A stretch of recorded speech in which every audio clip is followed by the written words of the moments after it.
Wait! I'm a what? Written by Artina Blackcharm. Chapter 5. Delivery services return to normal day activities. Summary.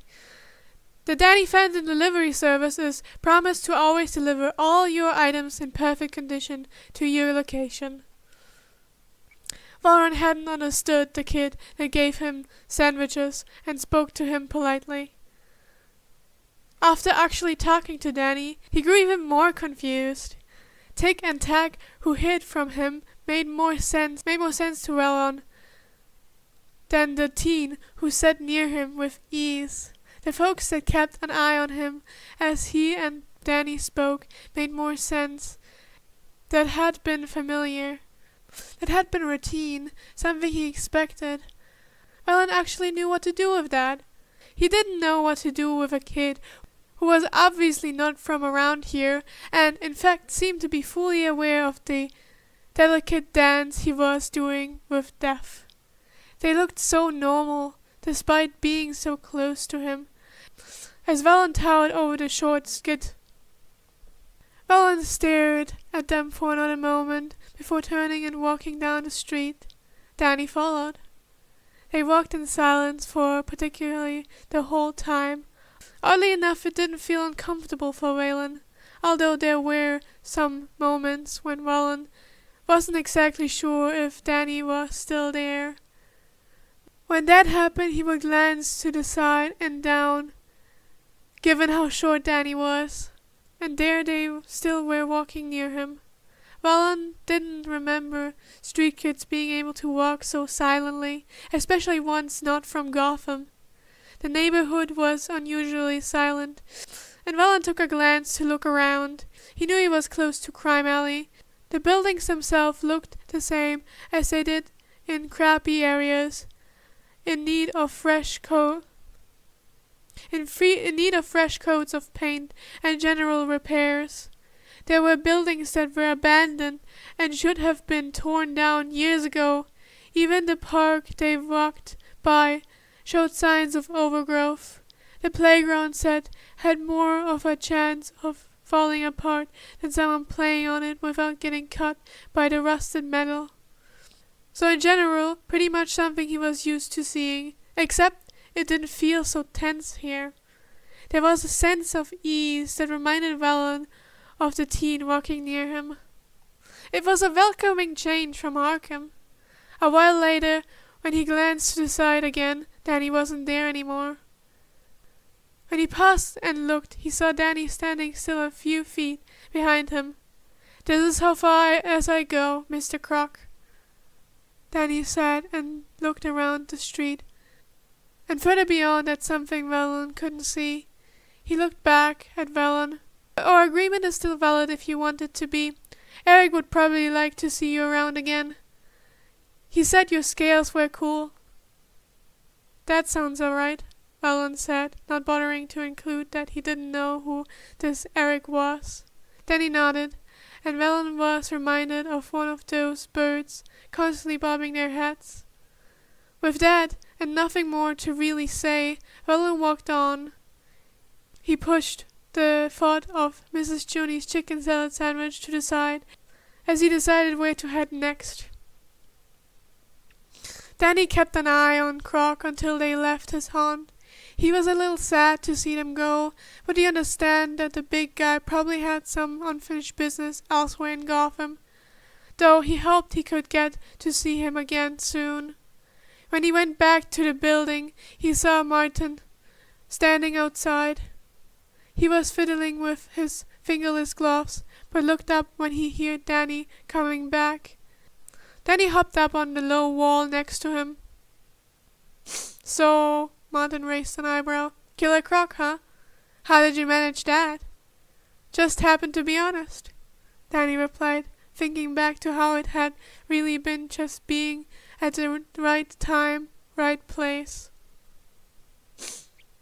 "Was during the storm." "Mm-hmm. And the trouble down the Rodin Street?" Martin asked. "Some people were upset about their drugs, and dirty cops, definitely not friendly with the way they were talking about the big guy." Danny scrolled as he remembered the words he heard being used. They were all too much like words he heard being directed at him in the past. I'm not a fan of people hating others just 'cause they're different. Thinking that, because of that, some people don't have rights to live. He paused when he felt that icy feeling in him grow. He knew his voice tended to veer into the unnatural at those moments. He felt to notice Martin's eyes were wide at the small slip-up. Once the icy feeling, funnily enough, cooled down, Danny shook his head and continued on a higher note. Just decided to lend a hand. Which, speaking of that, don't you have a list for me? Danny saw Martin staring at him before reaching into one of his many pockets, the whole time grumbling about damn kids. Before pulling out a paper, Martin handed it over to him. This is from us, but you should go and check with the girls and others. Then he hopped down from his spot on the low wall. You got it. I will try to get back with this stuff as soon as I can. He starts to walk off, but stopped when Martin spoke again. Kid, you know you can take a break. There's no rush, and the storm passed, so... Danny shook his head and tried to give Martin a reassuring smile. It's all right. I got it covered. Apparently Martin wasn't the only one who thought Danny could use a break. When he went by Gita's apartment, while Veronica and Elisa were visiting, he got a little fussed over. Oh, come on, just give me the list. I don't need anything right now, Danny said, staring at Elisa, who simply held the piece of paper above her head. Her already tall height, along with the new heels she was breaking in, kept the list out of his reach. Elisa looked down at him with a deadpan expression. What you need is to sleep. I can see those dark circles underneath your eyes, and I'm starting to think that maybe you're moonlighting as Batman. No, Gita said, coming up beside her. She was holding a spoon with some sort of batter Veronica was making. Batman is much bigger and brighter as over there. Here is itty bitty. Then Batman just drinks after all his justice shite is done for the night, like a dry sponge, Elisa responded. Well, Danny crosses his arms. I'm not a weird dry sponge doing justice shite in the night. Instead, I'm trying to get supplies, including something for Miss Junie. So if you would... He held out a hand for the list. Slowly, Elisa lowered her hand. Her eyes narrowed. That's slow to bring Miss Junie into this. Yeah, Veronica called from the kitchen. She waved a dirty spatula at him. Everyone loves Miss Junie. You're a dirty fighter, Danny. Danny snatched the list from Elisa before she decided to hold it up again. Have no idea what you're talking about. Gita laughed as Danny quickly made his escape, while Elisa tried to take off a shoe to throw at him. It wasn't hard to go and start picking up different items. With the cash he picked off the guys along the road and street. He could easily get the socks, toiletries, and other items on the list. The only thing that might prove difficult was the tea Miss Junie wanted. It was nowhere to be found in any of the stores in the area. In fact, the name wasn't even in English. It was time to finally see how the bus system in Gotham was. It was 6 minutes into the bus ride that someone sat next to him, a teenager just a little younger than him, but older than most of the kids in the neighborhood. Just what are you doing, Bright Eyes? Danny turned and smiled at Snaps. This girl still scowling at him. Gotta get Miss Junie her tea. She ran out of it 2 weeks ago and missed it. Snaps rolled her eyes. Of course you would be leaving for some tea. You sure you should be going as far as Chinatown for it? That's the only place I know that might have it, Danny said. And if it was a really bad idea, you would have stopped me before I got on. Anyways, how was the visit to see your sister? Chick will be happy to know you're back. She's missed learning how to follow people from you. Not that it seems to work on you, weirdo, she quipped back. which was true. Ever since he had been in the neighborhood, nobody has been able to really sneak up on Danny. After they started to call him Bright Eyes, he noticed how some of the kids, like Eric and Jimmy, tried to sneak up on him like a game, though they lost every time. Snaps was the best of all of them, except Danny always knew when she was around, much to her displeasure. Snaps tended to watch out for the kids in the neighborhood, despite coming from the Brownie, where that wasn't exactly the norm, and only being 15. It took her the longest to warm up to him. "It will work on other people fine, so don't worry," Danny reassured her. "So do you want to come with me to Chinatown, or are you going to get off at the next stop?" 3 minutes later, Snaps gave in. "I'm coming. But after that we are going straight back to the neighborhood." "Got it, boss." Snaps, for some unknown reason, scolded at his response. Snaps thought Bright Eyes was weird. She had never met anyone like him while she lived in the Brownie, and hadn't expected to when she moved a bit closer to Crime Alley. Then one day he just showed up. After the news, he helped out one of the working girls, Trix.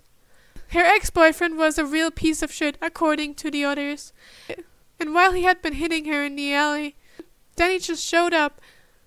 Trix said within a few seconds her ex-boyfriend was knocked out cold on the ground, and then he started to take his cash. Trix had been worried about what he'd do next, so in a nervous response she offered to buy him food, which he actually agreed to. Trix bought something from a small spot, cheap, but the whole time Danny ate, he was super polite and really happy about the food. After that, Danny didn't try anything else, and said whenever Trix saw him around, she said he just waved at her, and when Snaps asked, Trix said he never came back asking for anything else. Snaps still hadn't been too sure about him, but as Danny stuck around, he got to see it for herself. More incidents like Trix happened, and for some weird reason, it seems like Danny cared about the people in the neighborhood. He still kept it up the longer he stayed, and kept it up even after they started to call him Bright Eyes. He acted as if nothing had changed, even though the dynamic of the neighborhood clearly did. He checked up on people, remembering small details like if Snaps needed anything, while she visited her sister in the hospital. While gone, she had worried. She always worried, especially when the storm hit. But it looked like things were fine when she came back. Though the killer croc thing had her worried until Sandra told her about how they seemed to get along. As she said before, Bright Eyes was weird. She followed him closely as they finally arrived at their stop and got off the bus. Snaps had never been in Chinatown and felt completely out of place. It didn't help the odd looks they were getting. She already knew it was obvious they weren't from around there. She didn't know how Danny could be so calm despite all the attention. Slowly, they made their way into a series of shops, looking for Miss Junie's tea. Snaps figured that Miss Junie used to live in Chinatown long before she moved to the neighborhood. A few times she had heard her speaking the language.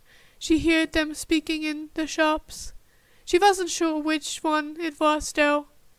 It wasn't until the 5th shop that the store attendant came up to them from behind. They didn't speak English and paused when Danny and she turned around to look at them. Before the store attendant could say anything else, Danny had smiled and spoke. He spoke in what sounded like the same language the store attendant had spoken before. In a matter of minutes, the store attendant looked much more at ease, and was chatting with Danny as they handed 2 boxes of Miss Junie's tea, along with another box of something else. Snaps had no idea what they were saying. After Danny paid, they walked out and started to walk back to the bus stop. "Didn't know you spoke whatever language that was." Danny was trying to put the boxes in his particular overflowing bag that was beginning to get grabbed. "Oh, that was Mandarin. Just know a lot of languages," he responded absent-mindedly. "How?" Then he was zipping up the bag. Met a lot of people. Snap stopped to snark something back about how that didn't really answer her question when she saw Danny's eyes shift. Suddenly, she felt herself being pulled back with a bag placed in her hands. She turned to see Danny disarming someone with a knife that had been coming from behind her. Then he kicked them in the stomach. They slumped over, trying to catch their breath, and got a punch to the face instead. That laid them out on the floor. "You all right?" Danny asked, still looking at the unconscious man on the floor, while still holding the knife. "Fine," she answered, with a tight grip on the back. Danny crouched down by the guy on the ground, and for a moment Snaps thought that he was going to stab him, but instead, just like all the other times before, Bright Eyes ruffled through their pockets before taking out some cash from their wallet. She could hear him mumble about rude people. Then he popped back up. Danny didn't seem so intimidating anymore. The coldness in his eyes from before was gone, as if it never been there. "Time to go back, yeah?" She nodded, and they were on their way to catch the bus. The people around kept their distance and would always glance at Danny right after looking at Snaps. When they got back to the comfort of their neighborhood, Snaps wasted no time in finding Trick. After getting tackled into a hug and finding a better spot to catch up, Snaps told her about what happened. Trick smiled while looking over the knife that Danny gave to Snaps. "Definitely Red Hood stuff right there. Do you think Red Hood goes out of his way to buy tea for an old lady?" Dick shrugged. "I don't know. I'm not a crime boss." It was during the night that Danny made his deliveries, sometimes catching a person who had requested the items awake, but if not, then the person would wake up with the items set waiting for them the next morning. That had seemed to be another quirk of Bright Eyes. He was so sneaky and quiet that sometimes they didn't realize he was there for a while, and anything he left for you was always found in good condition, even in bad weather. Just like how the blankets he kept delivering during the storm had been dry despite how he was soaking wet, before Old Man Alche gave him the raincoat. To them, it looked like Danny had no problem remembering where any of them lived. Even if Joe moved to a different alley or Martin randomly moved to his bench at 2 a.m., whatever items it was would be there soon enough. It would have been scary if they thought Danny actually meant any harm. "You know, he knows where we are, but we never know where he is," Patty said, changing her socks for the new ones. "I know he walks around and does his visits and checkups, but where does he go when it's all done?" The question made Aiden pause before he looked at Martin, who was trying to open a package unsuccessfully. Martin looked up when he felt eyes on him. "Why are you looking at me?" "You're the one who talks to him the most outside the kids." Aiden took the package out of Martin's hands and within a second opened it before handing it back. Martin grumbled when he grabbed the package. "My bench just happens to be in a strategic location, and Danny is a talker, or something. But I don't know where he goes when he's done, which doesn't seem plausible since he's always around. Never takes a break. Stubborn kid. Ah, Marty, almost sounds like you're worried about him." Punty looked at him with a teasing face. "Like you don't check 5 times to see that Croc hadn't killed Danny." "Hey, it's a valid concern. Kid's a stick and Croc is huge." Aiden quirked an eyebrow. "Didn't that stick carry Killer Croc up the stairs with no problem?" "It was Killer Croc. The word killer is literally in his name. He has fought the bat." Patty crept back and started to hit Aiden with a dirty sock. "The Condiment King has fought Batman," Aiden snapped. Aiden slapped Patty's hand away. "Anyways, Danny was fine with him. He is still a stick that probably fights better than you. I don't see any chipped teeth on him." Aiden smiled and got a sock to his face in return. Panty laughed. Talk shit, get shit. She hit him with her other dirty sock. In a matter of less than a second, the two were fighting. Martin watched as the two reminded him about the first time he met them. They fought dirty and loud, screeching and laughing the whole time. No one around was concerned, seeing as this was the norm. Fighting for them was bonding, as the two would say. Martin just hoped that Panty didn't chip another tooth and Adrian wouldn't complain so damn much about bruises again later on. It was a good 3 minutes later, the fight still going on, that Martin felt his heartbeat stop when he finally noticed Danny standing beside him. So Patty likes the new socks? Danny asked. Patty was currently trying to choke Adrian with his sleeves as she pulled her hair. Martin nodded. The two of them continued to watch the fight. Adrian was rolling with Panty on the grass, reminiscent of a scuffle that Tick and Tack got into once. "You're not gonna stop them?" Martin asked. "Nah, they're bonding," Danny said. "I used to do this with some of my buddies, except there was a lot more property damage than this."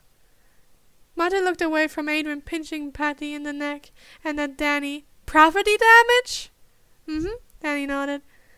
"With all the shooting and throwing me into buildings and stuff, things got messy until we moved our fights. And I actually found out they weren't really trying to kill me."